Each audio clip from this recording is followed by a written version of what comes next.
Yeah.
Oh,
that's in Muncie. Okay.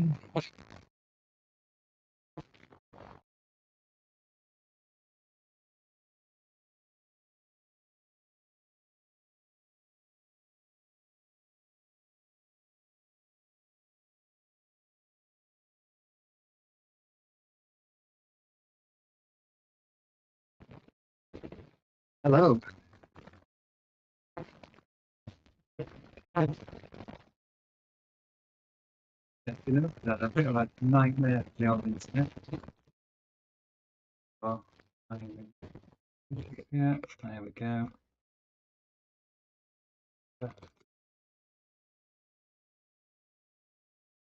Right, welcome to Exotic Gardening Live with Yorkshire Kris. I'm here to answer your gardening questions relating to exotic gardening. And we've had a few this week already, and a few of them have just wiped off. I think the chat only stays live for a day and it just deletes it, but a few more have come in. So I'm trying to remember the questions that were asked over the last few days. So if you're watching this live, hello. If you're not watching this live, if you're watching this on catch up later on, I will do timestamps in the description so that you can see all the questions and then you can just click on the question you want to see answering rather than watching the whole thing. But obviously, I like it if you watch the whole thing. So let's have a look. First question, let's have a look. What have we got? So this is from Melanie Harrison. And it is, I've started a jungle border in a new raised bed garden. I've bought 2 seleniums and wonder if I can overwinter them. So depending on which seleniums you've got, most are tender and need to be brought in. So you really need to have them more than 5-10 degrees really. So a lot of them are, tropical-ish. I mean, they're related to tomatoes.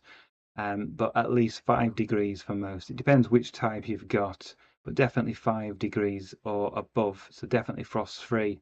There's a few that are sort of half hardy as well, so selenium, Lasicsatum, I think it is, that one with the purple flowers and sort of the forked leaves, they can withstand some frost and cold and come back, but generally they can't, so they need to be brought under cover over winter.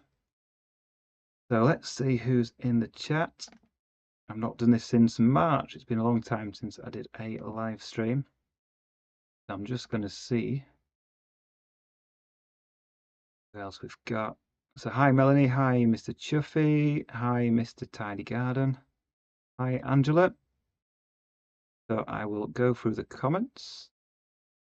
I'm just having a look here. So Mr. Chuffy asked the question is, what are your thoughts on Colocasia Redemption? Do you have a place in the jungle? Does it have a place in the jungle garden? Okay, so just so everybody knows, obviously questions are live coming in, so I'm not prepared for any of these. So Colocasia Redemption is a really interesting looking Colocasia with its black and red veining. Not one I've grown, it's a pretty new one over here in the UK. It's pretty new-ish in America as well, where it originates from.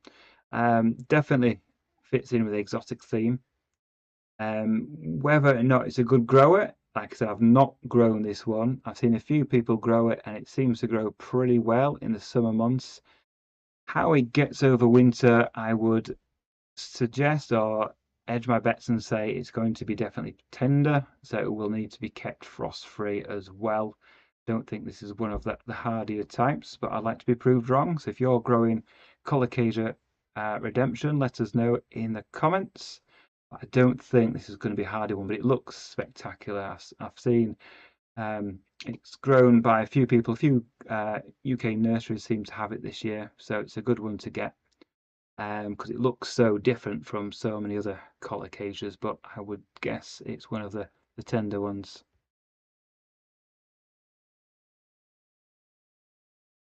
So before we answer any more questions, just want to say thank you to everybody who came to the open day on Friday, so a couple of days ago. So for those that don't know, I opened my garden in the summer for the National Garden Scheme, and we open on Friday evening, and we're going to open next weekend on Saturday and Sunday as well. And it's pre-booking only through the National Garden Scheme website. And we had a full house of 60 people on Friday evening, and it was nice. It was good to see lots of people enjoy the garden, answered a few questions. The plants for sale, and the sun shone as well for most of the time, so it didn't rain for the evening because the rest of the day was absolutely downpouring with rain. So thanks for those that came. And let's go with the next questions. So I'm basically, my setup at the moment is a laptop and a webcam and a microphone here. I don't have a separate screen to see the questions. So I'm flicking between the windows here. Let's see what the next question is.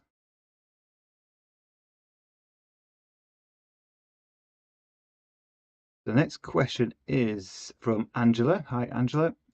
I have just bought a huge Agapanthus and reduced from home base. What's my chance of getting it through the winter?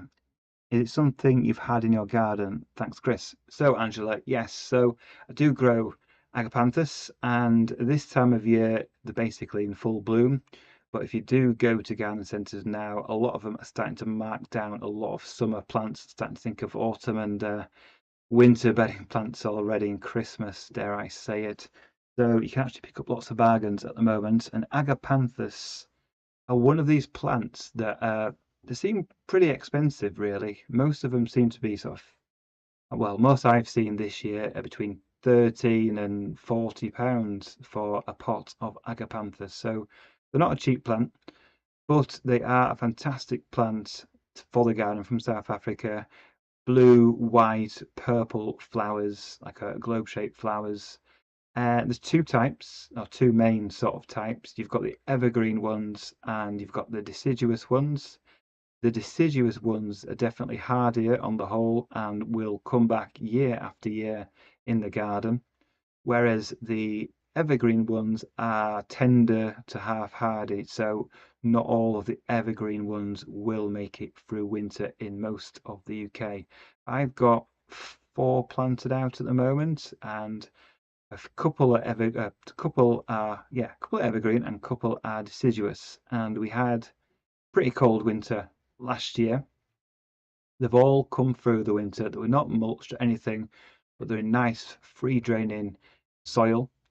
The evergreen ones have struggled, so my deciduous ones are flowering right now in the garden, but the evergreen one is not flowering yet. It's sort of struggled through. It's got leaves, it is growing, but it's not flowering yet. So definitely try it. I don't know which one you've got. If you've got the evergreen one, it might struggle if we get cold winters. But if you've got the deciduous types, sometimes says in the labels, but the first time you probably notice is whether or not the foliage gets through winter. If the foliage gets through winter, then it's evergreen, obviously. And if it dies back in autumn into winter, then it's deciduous. Hopefully you've got a deciduous one because they're much easier, much better garden plants at least, and they'll get through. I mean, you can grow them in pots. A lot of people like to grow Agapanthus in pots, and a lot of people think if you get them nice and root bound in a pot, they will flower better, which I think probably is the case. But they're very vigorous, the roots, and they very quickly fill a pot. One advantage, though, of growing them in pots rather than the ground is that you can bring them under cover, either bring them towards the house or in a garage or porch or somewhere like that. So if you have got an evergreen type, then you can keep it frost-free that way, and it should get through the winter totally fine.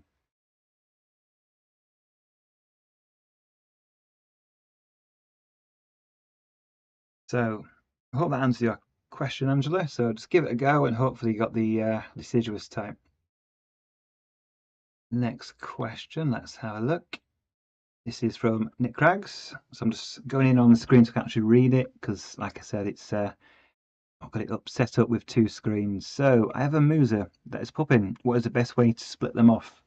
Okay, so for Musa, so probably Musa baju we're talking about here, you can split it off once they've got to a good size. So when I say a good size, I wouldn't do it until it's got a stem, proper stem that's sort of at least 50, 60 centimeters tall, with the leaves coming out the top of that stem, and sort of a decent girth on it. So you don't want a pencil thickness, you want it much thicker than that. And ideally, what you need to do is remove some soil from around the base of the main plant, So you can wash it off with a hose pipe jet or something like that if you can't just get rid of all the soil with your hands. Obviously be careful not to sort of cut through the main stem at this point, and then look where it's attached to the mother plant. So the pups very often form and get to a decent size without actually having any of their own roots. What happens is they take all the food and nutrition and water from the main plant and slowly form roots over a season. So you might find you've got a decent sized plant, you move back the soil, and there's no roots there to actually sustain the plant if you cut it away. You need to basically investigate, have a look, take that soil away, see if you can see some decent roots coming from the pup. If you do see that, then just get an old bread knife or just a nice sharp edge. You could use a spade if you wish, and just sever it as close as you can to the mother plant, and then pot it up.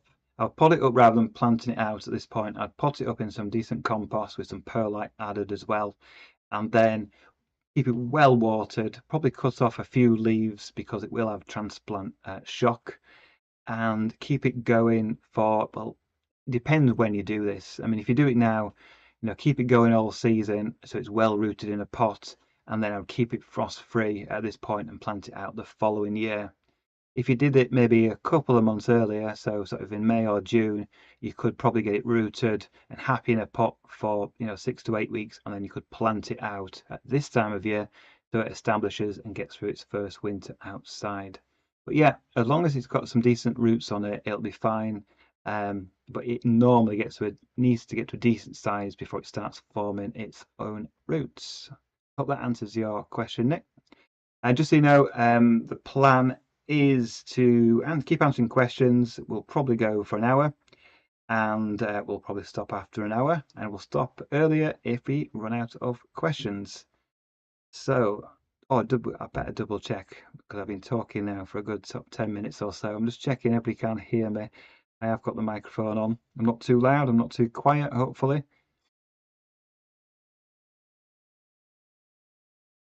So let's have a look. So Melanie says, oh, Otoperium.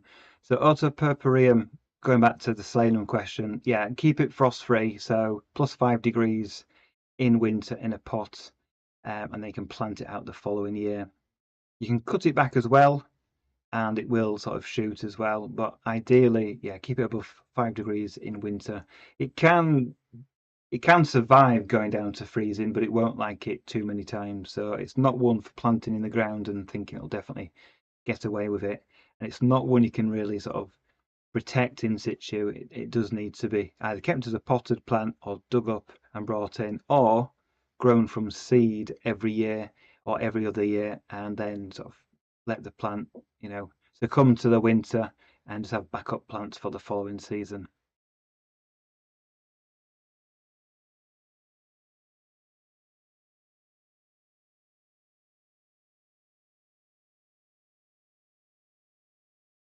Okay, so the next question is about palm trees. So this is from Riyadh76. Hi, Riyadh. How do you get Trachycarpus nova seeds to germinate? Well, I would say pretty much all Trachycarpus seeds and pretty much all palm seeds grow really well and really easily if they're fresh, i.e., they've not been stored for a season somewhere. They've matured on the plant. You've got the berries, you've washed off the pulp around, then you get the seeds and you plant them straight away, and they normally germinate pretty, not rapidly, but consistent within a few months, and you'll get good germination that way. If the old seeds, it can take 2 to 3 years at absolute worst if they're going to germinate at all, because they lose viability with age. So you want fresh seeds. But they can germinate. You can have seeds that are 2 or 3 years old or longer, and they will germinate given time. Some proportion will, a lot won't. But with Trachycarpus nova, I've not grown nova from seed, but like other Trachycarpus, if they're fresh, if they're kept so they're not dried out, so if they're kept in a good compost that's nice and moist, or you might have done it in the baggy methods, you might have used moss that's just sort of slightly moist and humid. If it's kept around sort of 15 to 20 degrees, something like that, so house sort of temperature, they should germinate pretty well. So it's a bit of patience, depends on how old the seeds are. Another thing I found, because I've germinated Fortunae and Waggy seeds and things like that, is when I've had lots of the seeds and another pretty fresh, and I've sown lots of them in one big sort of deep tray or a washing up bowl with holes in the bottom. I've left that out all winter. I've left it, sowed them in summer and autumn, left it out in winter, and then the following season they've germinated in the following spring. It's not always that they'll germinate straight away. Sometimes they'll wait for a cold period and then they'll germinate the following season when the temperatures start warming up. You're just going to be mindful, if you do that way, not to let either it get completely waterlogged in winter and you've got your seeds sort of standing in water, and don't let it dry out as well, because it might start germinating and then they get completely dried out and then they'll die off before they've even emerged above the soil. So yeah, it can take a while. Give it a good season, go through the winter, and then see them germinate the next spring, at the worst case scenario, or sometimes they'll germinate much, much quicker as well. So it's a bit of patience really, and hopefully you've got fresh seed.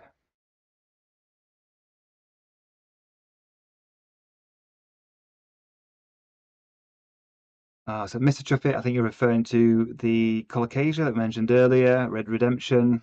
It claims to be hardy, but we have heard it a lot before. So a lot of Colocasias, because they're grown in the US, where they have extreme summer heat or much, warmer than what we normally have over here, the plants like Colocasias, they can harden off. The bulbs can get strong and mature and quite a good size and can get through a winter. Whereas in the UK, they don't normally have that time to mature and get a good size bulb to get through winter. So I don't think it'll be definitely hardy. Definitely not in the pink China or Gulligengensis sort of -10ish or better even hardiness. So it's one to try. Again, like I said, I've not grown this exact Colocasia. So we'll probably know more over the next couple of years for people trying it and seeing if it comes back. And that's the thing with a lot of exotic plants. A lot of new plants are grown, and we don't know how hardy they really are until we've grown it in our own gardens. So the best experience is your own experience in growing anything. Your garden, your microclimate will be, it'll be unique to you, and plants that grow well in your garden might not grow well in my garden or somebody else's garden. So it really can be that close in terms of margins where things can grow well in one place but not in another, because they're on that hardiness level of sort of half hardy really in a lot of cases. When something's really proper UK hardy, truly UK hardy, we mean something that's going to be hardy to -15, -20 at least, at the warmest, basically. So it would survive in the middle of central Scotland, survive anywhere in the UK. That's true hardiness. It'll get through any winter. When we start going into the realm of exotic plants and sort of more tropical plants, we sort of push the idea, or it's a more looser idea of what hardiness really is. And people bandy about ideas of plants being hardy when they've survived 5 years on the south coast or in a city of London and call it hardy, when it's not a UK hardy plant if it's just getting through in those locations. To be truly hardy, it needs to be getting through in your garden, but ideally, when we're talking about it and comparing it to other people's experiences, it needs to be hardy all over the country to be a truly hardy plant. That being said, we can get used to what plants get through in our garden and think, well, if it grows in my garden, it'll grow anywhere if you live centrally or away from the coast. But that doesn't always happen. We looked at last winter and it was very variable of what came through. I was lucky with a lot of plants that came through. My palm trees weren't damaged. My Vincecanariensis palm wasn't damaged. But yet, down south, in a lot of places down south and further north, complete massacre of things like Vincecanariensis palms and even butias and the odd jabea got damaged as well. And that's sort of the hardier sort of palm trees we're talking about. Never mind the more sort of plants like Colocasias, which are more temperamental, and really not many that are truly hardy, save for a couple. So it's always worth asking other people. But like I said, with that Colocasia Redemption, it's not one I have grown. So we'll see in a few years' time how it's doing for people. And we can compare it to Pink China, because Pink China is pretty much the benchmark with hardiness for Colocasias.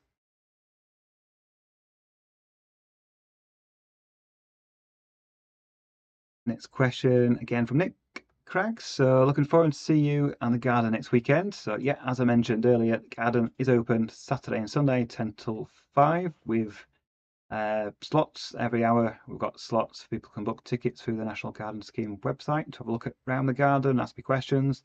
And as you've asked in this question, Nick, plants for sale. There are still plants for sale. If you look out the window, yeah, they're still there. We've still got plants for sale. A lot of things did go. So Colocasias went. Most of the gingers went.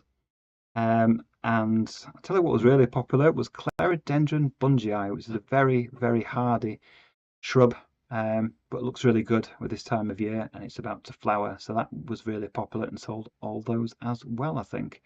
But there's lots of aeoniums. There's a few gingers left. Got Fatsihedra, got a couple of bamboos, and all sorts of other weird and wonderful plants as well. And I'll be adding a few more this week, ready for the weekend. So yeah, there's still plants, but no Colocasias, I don't think. And I think there's one Tetrapanax papyrifera out there as well, just a small one. But yeah, there are plants, Nick.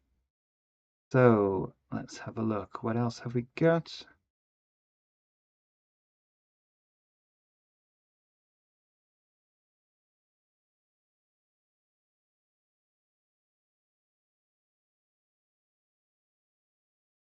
So the next question comes from Peter Basham. Alasma dixonia hasn't come back this year. No new fronds and looks a goner. Got down to about -7 last winter. Is it time to call it? Well, I would say with tree ferns, it depends if you protected it or not, if it was well watered from last year into spring. But -7 protected shouldn't be an issue if it had plenty of straw or fleece around it. But depending obviously on your location, how cold it was, for how long, it could have perished. But it shouldn't have gone at -7. We had -7.7 here, and the only protection my tree ferns got was some straw in the crown, and that was it. The sort of I have 5 or 6 in the bottom corner of my garden, and they're all looking fantastic. I've got 2 smallish ones, but with really long fronds. They're looking good. My tallest specimen, which is a big 7-footer, which has never looked great because I got it in pretty bad condition when I got it. It's alive, but it's put out the smallest fronds this year because it was the tallest and sort of most exposed one. And it probably hasn't been getting enough water compared to the others as well. So when I say enough water, I mean from last summer through autumn and early in the season this year. Probably didn't water that one as much as I did the others, and you can see the outcome of that. It's only got tiny, tiny fronds. But I'll persevere with it. I'll keep watering it, and hopefully it will see bigger fronds next year. With yours, if you've got no fronds, I would say it's not looking great if it's got no fronds yet, but I would wait and see. It depends how tall it is. You might be able to go and have a look in the center now. If you've got lots of orange ooze that goes creamy in the middle, then it's probably a goner. If you've just got knuckles that have gone black, if you can scrape those out, so the unfurled leaves that are in there, if you take them out, hopefully you might see some green sort of wrapped up knuckles of growth in there. And just be patient. It can still, take a while for them to unfurl. And if you've only bought it this year, or it could be even if you only bought it last year, it still might not be in sync with the seasons in the UK. It still might be on Southern Hemisphere time. So you might have to just wait and be patient and see if it starts unfurling its leaves. But if it doesn't start by next spring, then yes, it will be a goner, unfortunately. But keep watering it just in case it's alive.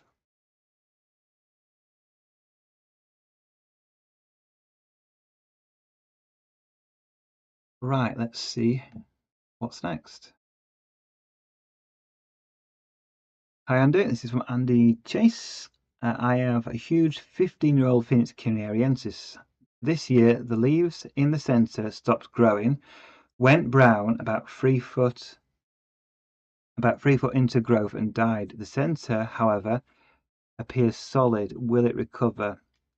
So as I was mentioning earlier with Vincecanariensis, this is a palm that isn't hardy. So I don't think anybody can claim it's a hardy palm. Generally speaking, we say it's fine when it's a big size, it's fine down to about -5. Any lower, and you start seeing some decent damage on the leaves, and you can see death of the plant if it's a sustained cold period, or if it's not a large plant. If it's a small plant, it can easily die at -5 for a while.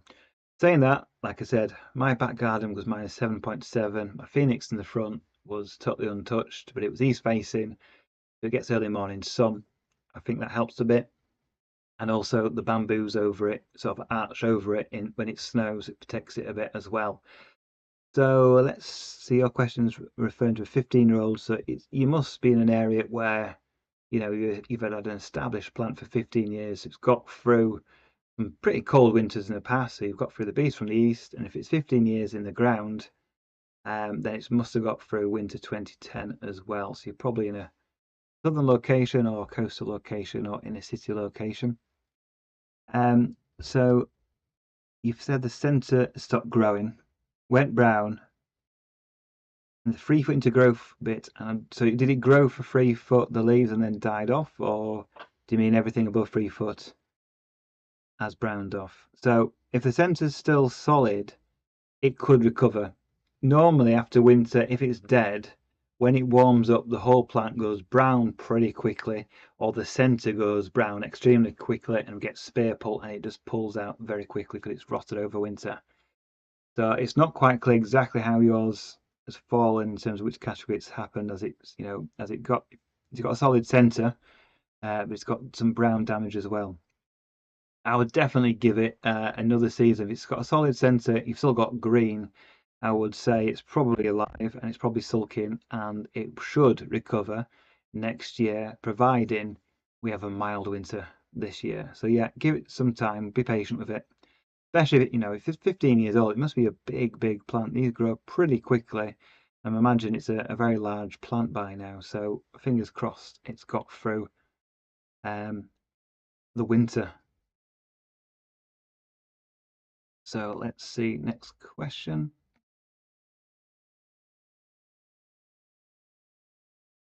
So yeah, Angela just mentioned she's got the evergreen type, so it's going to bring into polytunnels. That's the Agapanthus. Yeah, I would do that.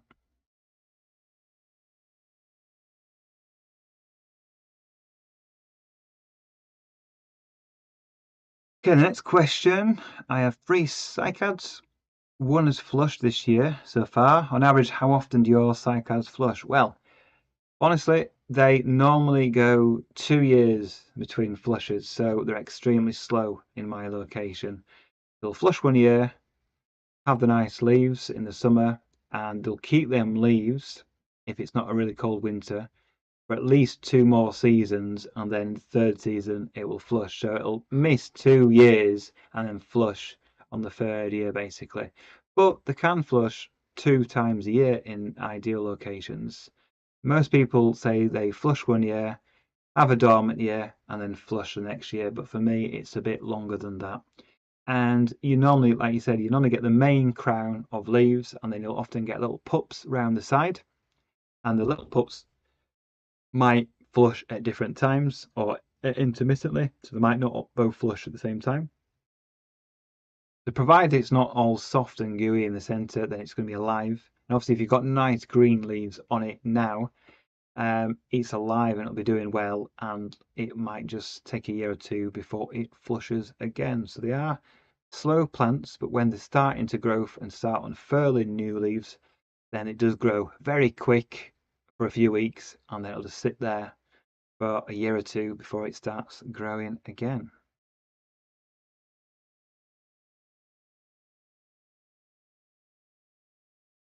So next question again about sago palms or Cycas revoluta. It says, keep out of the sun. Do I keep it in a non-sunny position? And this is from Gary. So hi Gary, this depends if you're growing it as a house plant or if you're growing it as a potted plant for outside or even in the ground.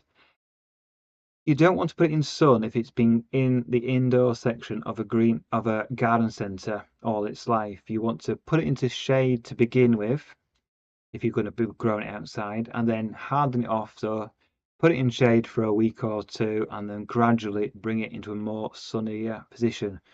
But when it's in its happiest position, it's when it's in full sun. It wants maximum heat, maximum sun, and regular watering in summer as well to produce new leaves. If you're growing as a house plant, again, you want it in full sun as well. So you only want it in shade when you bring it from an indoor location to the outdoor location for a few weeks before it goes to its final sunny location.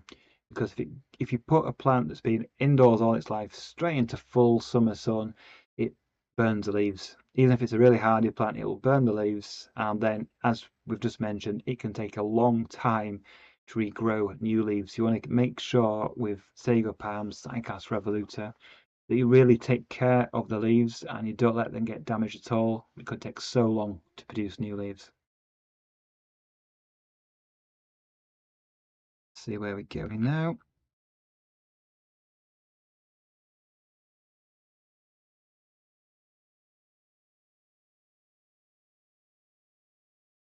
Okay, next question is from Deborah Lee.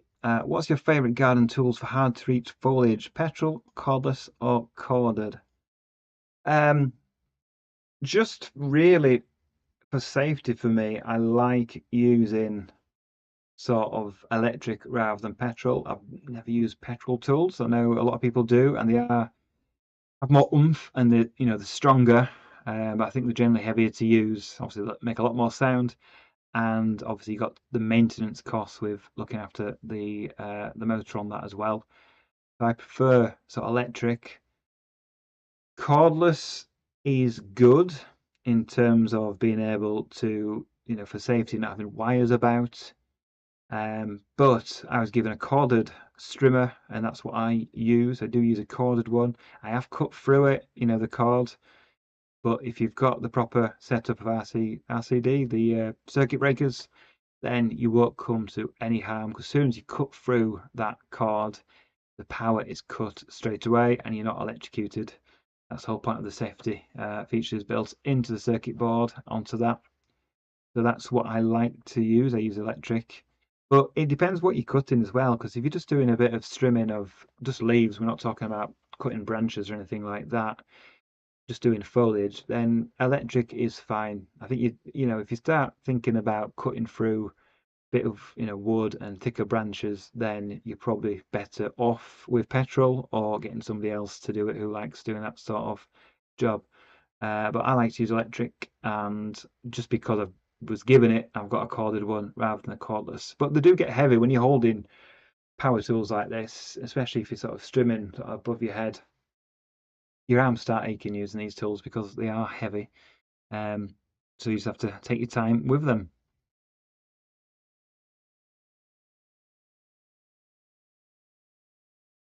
Okay, next question. I have a tropical garden, but hanging baskets full of petunias. Do you have any suggestions for tropical hanging baskets? I'd probably argue that petunias are definitely tropical or subtropical in nature, so they fit in the theme. You can grow basically any of the bedding plants we grow traditionally for hanging baskets are going to be tropical or subtropical plants because they only grow in the summer months or survive the summer months. So petunias, some of the pelargoniums, and all the other sort of foliage plants we get as well, and Saphinias and things like that. So I think they look great. It's a pop of colour. So all those, just pick what you like basically in sort of spring, early summer, and just go for what you like in terms of colours. Get a mixture of trailing plants as well as some fillers and sort of a bit of a taller plant. I mean, personally, I would stick away from some of the sort of blousy fuchsias in sort of the lighter colours because I don't think they necessarily fit in with the exotic theme. You can go the completely opposite way as well. If you want something low maintenance, you don't need to water all the time. You can have arid plants, spiky plants, succulent plants. You can get trailing succulent house plants as well, which you can use in your hanging baskets, so you don't have to water them as much. So yeah, you can get a mixture of proper sort of hardy succulent plants and pavilions, some things like that, as well as your sort of house plants. So you get the beads of dolphins, beads, I forgot what they're called now. They're like pearls. Lots of the nice sort of trailing succulent house plants will do really well without too much water in the garden. So that's another idea for a hanging basket. Let's see if we've got any more questions.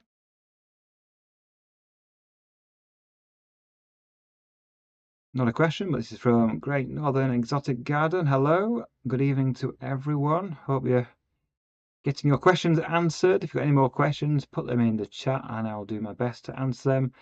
And I think, what time are we on now? More than halfway through. We've got 20 minutes left of answering questions. That's gone pretty quick.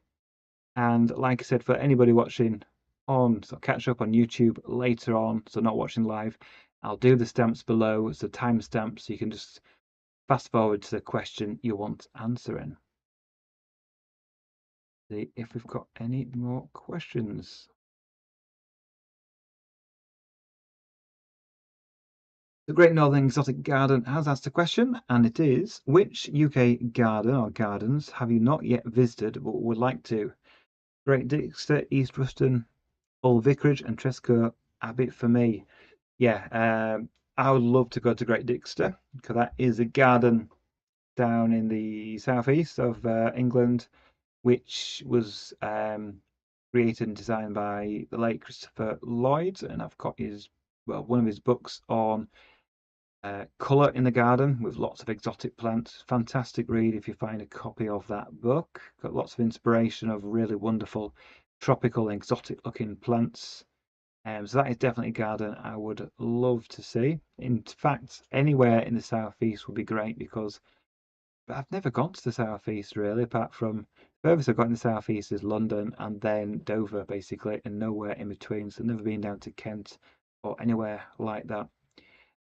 Also, Cornwall, there's some great gardens there, like Treba, which would be one I would like to go to. I've been to the Eden Project, but I've never been to Trebar or Treba. Is it Trebar? I think it's Trebar. That's definitely one I'd love to see for the huge bamboos and palm trees. And there's some really good private gardens that'd be great to see as well that pop up from time to time that I've seen on the European Palm Forum. That'd be great to visit as well. I'd like to see. Seen lots of gardens with sort of exotic flowers and foliage, but it's the old mature palm trees and bamboos that I'm more interested in seeing. So that'd be why I like to go to the Cornish gardens. And Tresco, like you, would be fantastic to visit as well on the Scilly Islands. So that would be a fantastic place to go. It's unreal what they can grow because they have exotic plants flowering every day of the year on Tresco because it doesn't really, or very, very rarely gets frosty on the Scilly Islands.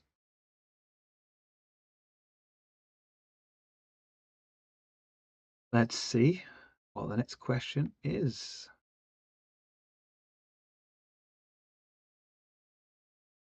This question from Danny Lana is, can Miscanthus, let's try to pronounce this, Luteriparia, be propagated by cuttings in water the same as Miscanthus giganteus can?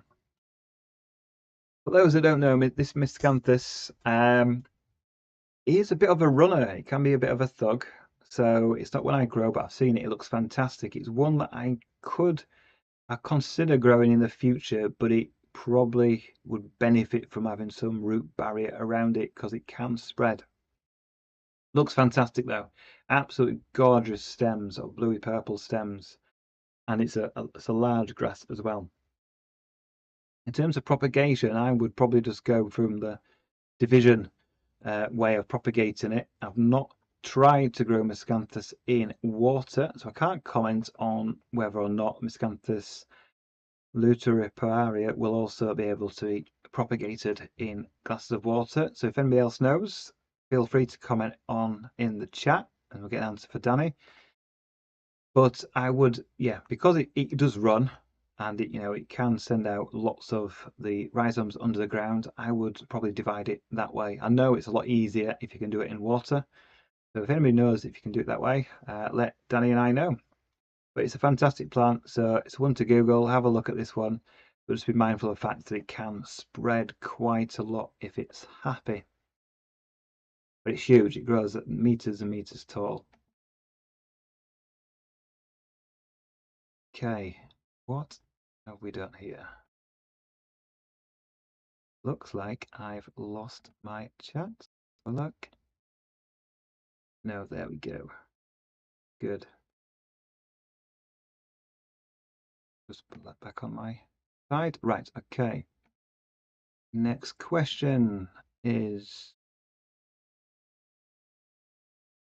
and it's from Nick again. So we've got a question about Monstera in the UK tropical garden, even just for summer. Yeah, fantastic plants to add that truly tropical look to the garden for the summer months. So the Swiss cheese plant, huge leaves with the holes and the gaps in them, and it's great for sort of ground cover or scrambling about in shade in the garden in summer. But it's not a plant I would put out until mid to late June in my location because it wants to be warm, it wants to be happy to be into growth, because what will happen is over winter into spring, because it's a house plant, you'll have it in the house, it will naturally start growing new leaves. But it slowly does them all year round, but it'll start ramping up speed sort of in March and April when it gets sunnier in the house to be into lots of growth. And then if you put it out too early in spring, it will sort of go into a bit of shock because it's gone from growing well in the house to being, oh, it's colder at night outside. So I like to wait, because I do put mine out as well in the summer months. I like to wait till everything else has been planted out in the garden, everything's into growth, and then I'll dot houseplants about if I decide to bring my houseplants out, including the Monstera. It's definitely one for shade. Do not put this in sun. You can try hardening it off, like I mentioned, for other plants, but even if you harden this off, as soon as you put it in sun, you'll get some damage to the leaves. So grow this in a pot in deep shade in the summer months and then bring it in before the first frost. It can survive down to 0, I mean, without damage. It can go below 0 to -2, -3 with damage and will survive, but it's not a plant you're going to leave out all winter. So you want to ideally bring it in before it gets damaged, before it sees, below 3 or 4 degrees really. So bring it in sort of October time, or slightly different time depending where you live in the UK. But it's a fantastic plant and it looks truly exotic. You could try planting it out, but then if you're planting it out and then bringing it back in as a true house plant, then it'll get all the creeper crawlers and bugs from the ground into your house that way. So you might not want to do that. You might want to keep it as a potted plant in compost rather than garden soil. Okay, next question from Mr. Chuffy. Do you think removing Musa baju pups will make the main plant larger? What are your thoughts? Yes, I think it would, because basically for Musa baju, it grows many stems, and underneath the ground, you've basically got one big rhizome. So if you want to remove the little pups before they've developed their own roots, so just chop them off basically, not trying to save the pups, it will concentrate all the energy into the main stem and it will mature quicker. And though you've got to remember, it will flower, and when it flowers it will die because it replicates itself. It carries on growing by the pups growing, because each stem, once it flowers, dies, but then the pups carry on into growth, carry on growing until they mature, flower, and then they die. If you're just cutting off all the pups to make all the strength and goodness keep into the main rhizome, go into the main Musa baju, it will get bigger. But when it flowers, if you've cut off all the pups, then the whole plant dies because you've got no backups. If you're thinking about cutting off pups that have already got their own roots, well, by that time, if they're mature enough to have their own roots of pups and take away their own plants, then the main plant has already given loads of nutrients and food and water to the pups, and it's not going to help chopping them off really at that stage. So if you want one massive stem, yeah, chop off all the pups as a form and it will get bigger, but then you're losing all your pups because they won't survive without their own roots. Hopefully that makes sense.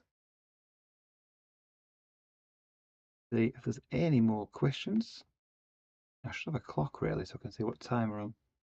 I could just look on the taskbar on the computer, which says it's nearly 7:20. So we've got about 10 minutes left. But if we've got no more questions, I'll go back to the questions that were asked early in the week when I put this video preview on, but for some reason have disappeared. And there was a question about bromeliads in the garden. I think this is referring to the tropical or subtropical bromeliads rather than the terrestrial hardier ones. So the question was, can you plant them outside? Can you use them in the garden? And I think it was referring to using bromeliads on other plants as epiphytes. I've done this in the past, so in my old garden, in 2010, 2011, after that really cold winter, my tree fern, one of my tree ferns had died. And rather than dig it up the main trunk, I got lots and lots of colourful bromeliads from the houseplant section of the garden centre, and then they were extremely cheap. I think they were literally £1 each or £1.50 at most. So I bought about a dozen of those and I planted them in summer into the tree fern trunk, and it looked fantastic. It covered up the fact that there was a dead tree fern there because we had lots of colour from the variegated leaves and different colourful leaves of the bromeliads, and a few of them flowered as well. And like with the tree fern, I've kept it well watered, and then the water stays in the rosettes and it looks really good. But if you want to do that year on year, then you need to bring in your bromeliads before it gets cold. So don't wait for frost. Get them in before that. Get them into the house.